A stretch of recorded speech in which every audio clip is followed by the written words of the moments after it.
बात की जाती है लोकेशन ट्रेस करने की, तो मालूम होता है पिछले कई सालों में ये नंबर, और अब आप लोग रहने दीजिए साहब, क्योंकि हमने अब अपने आप को आगे कर दिया और 77 साल। ईश्वर को किसी से कोई बैर नहीं, उसके घर में देर है लेकिन अंधेर नहीं। ये वाक्य आपने अपनी जिंदगी में कभी ना कभी कहीं ना कहीं जरूर कहा होगा। करीब 25 सालों तक दो शातिर अपराधी पुलिस वालों की आंखों में धूल झोंकते रहे, लेकिन अचानक एक दिन पुलिस की तहकीकात का वो अफलातून तरीका जो पूरे सिस्टम को हिला कर रख देता है। आज की कहानी पुलिस की एक ऐसी ही नायाब और अद्भुत तफ्तीश के बारे में है। ये दिल्ली का वो दौर था जब सुषमा स्वराज मुख्यमंत्री के रूप में अपनी जिम्मेदारियां अदा कर रही थी। इसी दिल्ली के ओखला इलाके में किशनलाल का परिवार रहा करता था, लेकिन 1997 में एक ऐसा मोड़ आता है जो इस परिवार की पूरी नियति बदल कर रख देता है। 2.5 दशक के अंतराल के बाद एक अपराधी मिलता है लखनऊ में और दूसरा मिलता है ऋषिकेश में। जरा सोचिए, आपने जब पिछली बार किसी संत के साधु के पैर पड़े थे और उसके महज कुछ दिनों बाद आपको ये मालूम होता कि ये आदमी एक कन्विक्टेड क्रिमिनल है, एक मर्डरर है, तो क्या बीतती आप पे। नमस्कार, मेरा नाम है वैभव शर्मा और आप लोग देख रहे हैं अनसुनी दास्तां।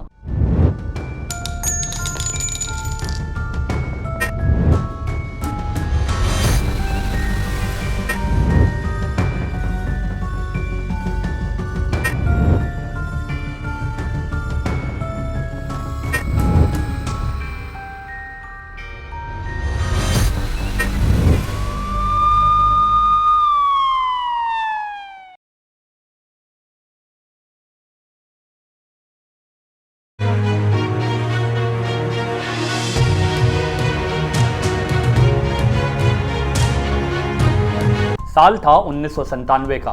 कहानी की शुरुआत होती है ओखला दिल्ली में। आइए आपको किरदारों से अवगत करा देते हैं। कहानी के मुख्य किरदार हैं किशनलाल। किशनलाल की पत्नी थी सुनीता, किशनलाल का एक दोस्त रामू और रामू का साला जिसका नाम है टिल्लू।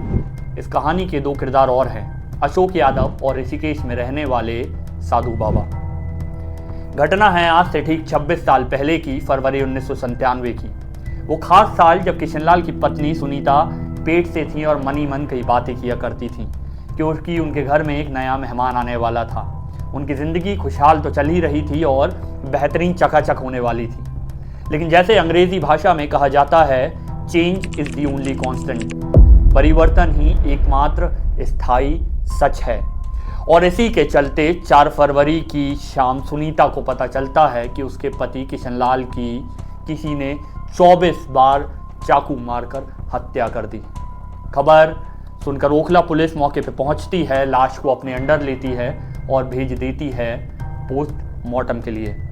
सुनीता से पूछताछ का सिलसिला जारी होता है कि किशनलाल की किसी से कोई दुश्मनी। सुनीता बताती है कि जब आखिरी बार किशनलाल घर से निकले थे तो अपने दोस्त रामू और उसके घर टिल्लू के यहाँ दावत पे पहुँचे थे। और इत्तेफाक की बात क्या थी, जब किशनलाल की मृत्यु हुई उसके बाद से रामू और टिल्लू गायब थे।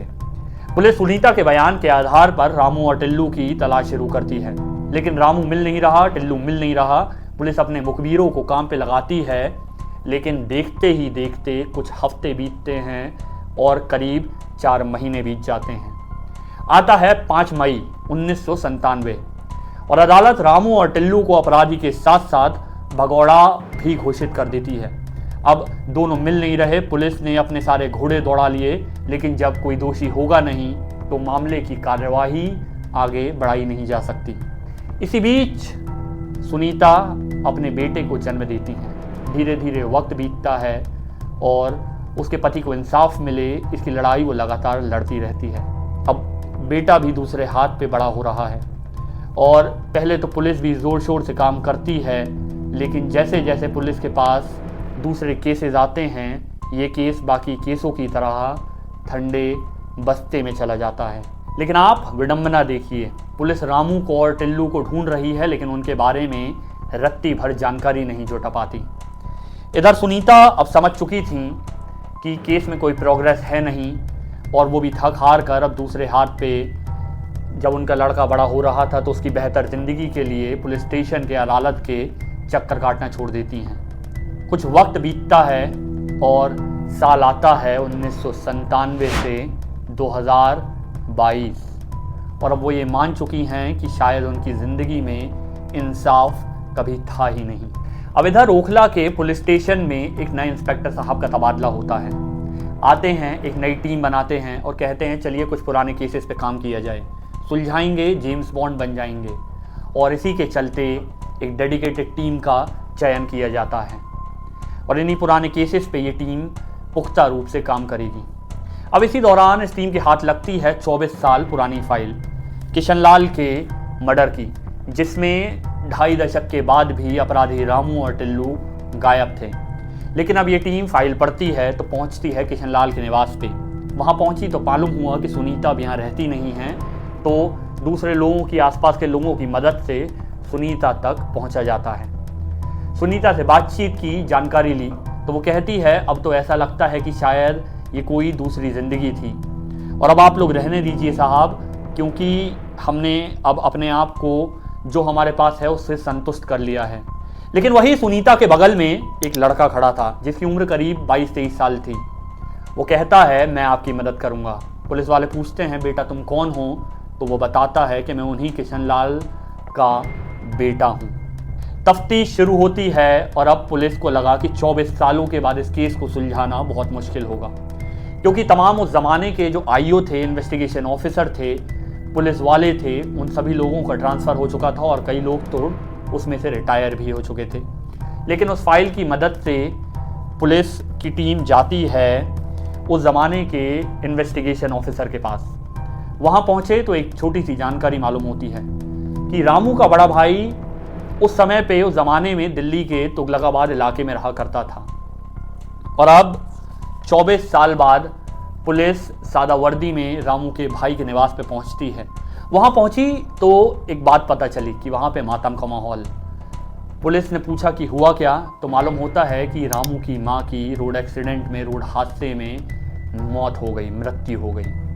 अब जैसे ही पुलिस वाले ये खबर उन्हें मालूम होती है तो वो इस रोड एक्सीडेंट को अपनी प्लानिंग में शामिल कर लेते हैं और पुख्ता होने के बाद कि किस जगह पे किस दिन ये रोड हादसा हुआ था, अब पुलिस की टीम इंश्योरेंस एजेंट के रूप में पहुंचती है रामू के भाई के घर पे। कहती है हमें भारत सरकार ने भेजा है और जो कोई भी वरिष्ठ आदमी जिसकी मृत्यु किसी रोड एक्सीडेंट में होती है उन्हें मुआवजा दिया जाएगा और हमें इसीलिए कुछ जानकारी साझा करनी थी, कुछ जानकारी इकट्ठी भी करनी थी। तो परिवार वालों को भी कोई शक नहीं होता और इधर वो खुश भी हैं कि हाथ में कुछ पैसा आने वाला है। पूछताछ का सिलसिला शुरू होता है तो पुलिस वाले कहते हैं आपकी माँ का नाम क्या है और अगर आपके पिता जीवित हैं तो वो क्या करते हैं। तो रामू का बड़ा भाई अब पुलिस वालों को बताता है कि हम 3 भाई बहन हैं, एक मेरी बहन उत्तर प्रदेश में रहती है, मेरा एक भाई भी है जिसका नाम है रामू। हालांकि हमने उसे कई सालों से, 20-22 सालों से देखा नहीं है, बस उसके बारे में एक छोटी सी जानकारी है कि वो और उसकी बीवी कहीं पे लखनऊ में रहते हैं और उसका एक लड़का भी है। इससे ज़्यादा हमारे पास रामू के बारे में कोई जानकारी नहीं। वो कहने को तो मेरा भाई है लेकिन कई दशकों से अभी हमने उसे देखा नहीं है। तो पुलिस को एक बात समझ आती है कि 24 साल बीत चुके हैं और अगर इस बार भी रामू हाथ नहीं आया तो शायद वो ज़िंदगी भर हाथ नहीं आएगा। तो पुलिस रामू के बेटे के बारे में पता करना शुरू करती है और एक चीज़ आप और मैं अच्छे से जानते हैं, आप और मैं अच्छे से वाकिफ़ हैं कि आजकल की यंग जनरेशन सोशल मीडिया पे बहुत एक्टिव रहती है। अब इधर पुलिस वालों की टीम रामू के बेटे का सोशल मीडिया अकाउंट खंगालना, फेसबुक अकाउंट खंगालना शुरू करते हैं। लेकिन जब बारीकी से उस अकाउंट को देखा गया तो पुलिस वालों को एक बात पता चलती है कि जो रामू है उसके फेसबुक फ्रेंड लिस्ट में उसके कई हम उम्र थे, उसके काफ़ी दोस्त थे। लेकिन एक ऐसा आदमी जिसकी उम्र करीब 50 से 55 साल थी वो भी उस फ्रेंड लिस्ट में था और वो इकलौता आदमी था। उसका नाम था अशोक यादव। और इत्तेफाक की बात क्या कि इस रामू के बेटे ने इस अशोक यादव को फेसबुक के कई पोस्ट में टैग भी किया हुआ था। अब पुलिस इसी जानकारी को सीढ़ी बनाकर पहुंचती है योगी आदित्यनाथ के गढ़ लखनऊ। अब इंश्योरेंस के एजेंट के रूप में पहुंची तो बताते हैं कि तुम्हारी दादी की रोड एक्सीडेंट में मृत्यु हो गई है, तो तुम्हारे पिता कहाँ हैं, उनसे कुछ बात करनी है और मुआवजे का पैसा देना है। तो वो बताता है मेरे पिता यहीं लखनऊ में हैं। और ये सुनकर पुलिस वालों की आंखें चमक उठती हैं। लेकिन ये खुशी ज़्यादा देर की थी नहीं। पुलिस वाले नाम पूछते हैं तो बताता है मेरे पिता का नाम अशोक यादव है। पुलिस वालों को कुछ बात समझ नहीं आती। कहते हैं कि ढूंढ तो रहे हैं रामू को, लेकिन ये अशोक यादव कौन है। पुलिस वालों को लगता है कि शायद उनसे कोई गलती हो गई है और पुलिस की वो टीम फ़ौरन निकलती है दिल्ली के लिए। लेकिन इधर दिल्ली वापस आने से पहले वो पुलिस की टीम ये सोचती है कि क्यों ना एक बार अशोक यादव से मिल लिया जाए। पता करते हैं तो मालूम होता है कि अशोक यादव का ई रिक्शे की बैटरी बनाने का कारखाना था, क्योंकि अगर अशोक यादव ही रामू हैं तो वो भी पता लग जाएगा। लेकिन इधर इंश्योरेंस के एजेंट के नाम पे पहुंचेंगे तो शायद अशोक यादव इत्तला हो जाए और उसे ये मालूम पड़े तो वो फरार भी हो सकता है। तो अब पहुंचते हैं ई रिक्शे की कंपनी के सेल्समैन के रूप में अशोक यादव के कारखाने पे। पुलिस वाले अशोक यादव के पास पहुंचे तो कहते हैं अगर डील करनी है तो आपका कोई आईडी प्रूफ लगेगा। और अब जैसे ही ये कहा तो अशोक यादव ने अपना पैन कार्ड से लेके आधार कार्ड और पासपोर्ट तक दिखा दिया। अब एक बार फिर पुलिस वालों के हाथ में निराशा और मायूसी का गहरा साया छा जाता है। जैसे आपको याद होगा, आपको और मुझे महसूस हुआ था पिछले साल 19 नवंबर की शाम को। लेकिन करीब 1.5-2 किलोमीटर वहां से जाने के बाद पुलिस वालों का ध्यान एक बारीकी पे जाता है। वो बारीकी क्या थी कि इधर रामू की मां की मौत हुई सड़क हादसे में और उधर अशोक यादव के सिर पे एक भी बाल नहीं था। अक्सर ये तभी होता है जब किसी आदमी ने अपने माँ या पिता को खोया हो और हिंदू सभ्यता के अनुसार उसे अपने बालों का त्याग करना पड़ता है। तो पुलिस की ये टीम फौरन पहुंचती है अशोक यादव के कारखाने पे और इस बार अशोक यादव इन्हें देखकर हक्का बक्का रह जाता है। तो अब सुनीता को, किशनलाल की पत्नी को फौरन दिल्ली से लखनऊ बुलाने की मांग की जाती है और सुनीता अगली ट्रेन से पहुंचती हैं लखनऊ। अशोक यादव को सुनीता के सामने पेश किया गया तो अब सुनीता चिल्लाती है और कहती है कि ये वही आदमी जिसने मेरे पति की हत्या की और मेरे बेटे के पैदा होने से पहले उसके सर से बाप का साया उठा दिया। और ये चिल्लाते ही वो बेहोश हो जाती हैं। और करीब 25 साल के बाद पुलिस की गिरफ्त में था रामू AKA अशोक यादव। उसे लाया जाता है लखनऊ से दिल्ली। अब तफ्तीश का सिलसिला शुरू होता है। पहले तो ये आदमी कहता है कि मैं किसी रामू को जानता नहीं हूँ और मैं अशोक यादव हूँ। लेकिन पुलिसिया अंदाज के बाद जब पुलिस सख्ती करती है तो ये आदमी तोते की तरह बोलने लगता है और बताता है कि मैं अलग अलग जगहों से होने के बाद लखनऊ पहुंचा, एक नई पहचान बनाई, एक नई ज़िंदगी की शुरुआत की। मुझे पता था कि पुलिस मुझे ढूंढ सकती है और इसीलिए मैंने रिश्तेदारों से, दिल्ली से और जहाँ तक कि अपने बेटे और बीवी से भी दूरी बना ली। और मैंने उन्हें हमेशा यही कहा कि कोई अगर मेरे नाम के बारे में पूछे, मेरे बारे में पूछे तो मेरा नाम अशोक यादव बताना। और हो सकता है कि इस केस पे शायद पर्दा ही पड़ा रहता, लेकिन रामू की मां की सड़क हादसे में मौत हो जाती है और पुलिस एक सीढ़ी से दूसरी सीढ़ी तक पहुंचती है, दूसरी से तीसरी, और फिर इन्हें लखनऊ में मिलता है रामू।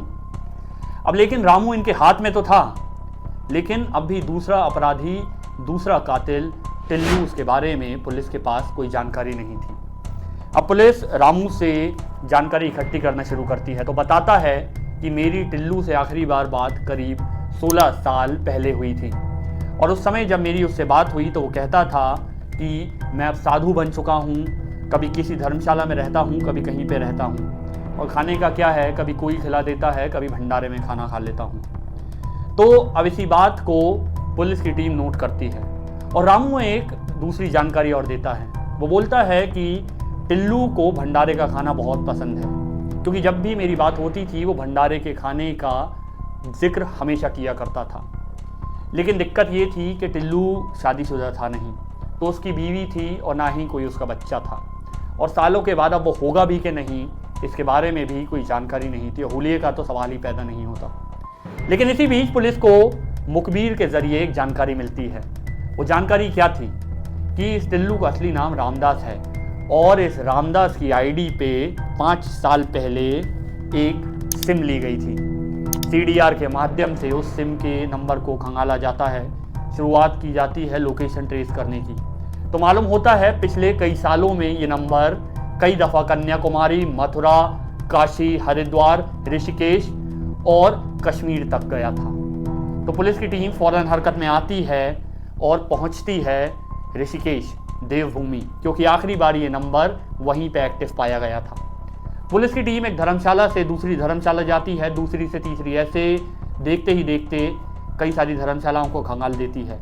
लेकिन अब दिक्कत ये भी थी कि टिल्लू के बारे में कोई जानकारी थी नहीं, और दूसरे हाथ पे पुलिस की टीम लगातार उस फ़ोन नंबर को ट्रेस करने की, उस पर कॉन्टैक्ट करने की कोशिश करती रहती है। लेकिन अब टिल्लू नाम से रहेगा भी कि नहीं, इसके बारे में कोई जानकारी थी नहीं। और समस्या एक और थी कि इतने सालों के बाद टिल्लू जिंदा भी है या मर गया, या वो किस हालत में है, वो कैसा दिखता है, इसके बारे में कुछ जानकारी पुलिस वालों के पास थी नहीं। खैर, पुलिस वाले उस नंबर को ट्रेस करने में लगे हुए हैं, लेकिन कई दिनों तक वो नंबर चालू नहीं होता। और अब इसी के चलते पुलिस वाले एक फैसले पे पहुंचते हैं। अब पुलिस की टीम इस नतीजे पे पहुंचती है कि ऐसे अलग अलग भंडारे में जाकर, अलग अलग धर्मशालाओं में जाकर कुछ होगा नहीं, तो क्यों ना खुद ही भंडारा लगाया जाए। और पुलिस की टीम 3 दिन का भंडारा लगाती है।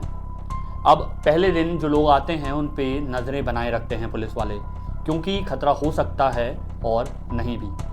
अब दूसरे दिन भंडारा लगता है, क्योंकि पहले दिन का भंडारा ख़त्म हुआ, जो लोग आए उनके ऊपर शक करने की कोई गुंजाइश थी नहीं। दूसरे दिन उन लोगों पे ज़्यादा ध्यान रखते हैं जो लोग पहले दिन भी आए थे। अब दूसरे हाथ पे पुलिस की एक टीम उस फ़ोन को ट्रेस करने की जद्दोजहद में लगी हुई है। लेकिन 2 दिन बीत जाते हैं और आता है भंडारे का आखिरी दिन, तीसरा दिन। अब होता क्या है कि पुलिस की टीम इस नंबर को ट्रेस करने की कोशिश कर रही है, और तीसरे दिन लगभग 1 बजे दिन में ये फ़ोन चालू हो जाता है। पुलिस की टीम आती है हरकत में और अपनी नज़रें यहाँ वहाँ जमाए रखती है और इंतज़ार करती है कि कहीं पे घंटी बजे। तो करीब चौथे फ़ोन पे इसी भंडारे में एक आदमी फ़ोन उठाता है। पुलिस उसके पास जाती है, दाढ़ी बड़ी हुई है, साधु की वेशभूषा पहना हुआ है टिल्लू, और पुलिस उसके कान में जाके कहती है, टिल्लू। तो वो साधु अपने दोनों हाथ आगे कर देता है, और 77 साल का टिल्लू 24 साल में 26 साल पहले किए गए किशनलाल की हत्या के आरोपी के रूप में पुलिस वालों के सामने था। करीब 26 साल के बाद ये दोनों अपराधी, ये दोनों कातिल गिरफ्तार होते हैं और अभी जेल में हैं। पुलिस इस केस में एक काबिले तारीफ काम करती है। और अब सबसे मुख्य सवाल कि इन दोनों ने किशनलाल को आखिर मारा, तो मारा क्यों? अब इस हैरत अंगेज तफ्तीश के बाद पुलिस रामू और टिल्लू से पूछताछ का सिलसिला शुरू करती है, और दूसरे हाथ पे कागजी कार्रवाई भी ज़ोर शोर से जारी थी। तो अब पूरी अफसोसनाक कहानी सामने आती है कि समय था 1997 का, रामू के हाथ बहुत तंग चल रहे थे और उसके पास पैसे थे नहीं। उसे कहीं से जानकारी मिलती है कि किशनलाल के पास कहीं से बड़ी रकम आई है, और लालच और फरेब रामू के दिल में इस कदर घर करता है कि वो अपने साले टिल्लू के साथ मिलकर किशनलाल को मौत के मुंह में धकेल देता है, और करीब 24 बार चाकू से उसके गले पे और उसकी छाती पे वार करता है, और ये दोनों वहाँ से पैसे लेके फरार हो जाते हैं। लगभग 2.5 दशक तक ये दोनों मामूली लोगों की तरह जीते रहे, जिंदा रहे। और एक बात और कि ये कहानी एक चीज़ और साबित करती है कि वक्त से बलवान कुछ नहीं होता, क्योंकि कितना भी पकड़ लो ये फिसलता ज़रूर है। ये वक्त है जनाब, बदलता ज़रूर है। क्योंकि सच है कि 2.5 दशक के बाद एक ऐसा केस सुलझाना बहुत मुश्किल होता है, क्योंकि उस समय के लोग जो होते हैं, फाइलें होती हैं, चश्मदीद गवाह जो होते हैं, वो इधर उधर तितर बितर हो चुके होते हैं। लेकिन इन परिस्थितियों के बाद भी एक ऐसा केस सुलझाना अपने आप में अद्भुत काम, और ये एक ऐसी तफ्तीश, एक ऐसी तहकीकात जो शायद आपकी सोच पुलिस वालों के बारे में और पुलिस महकमे के बारे में बदल कर रख दें।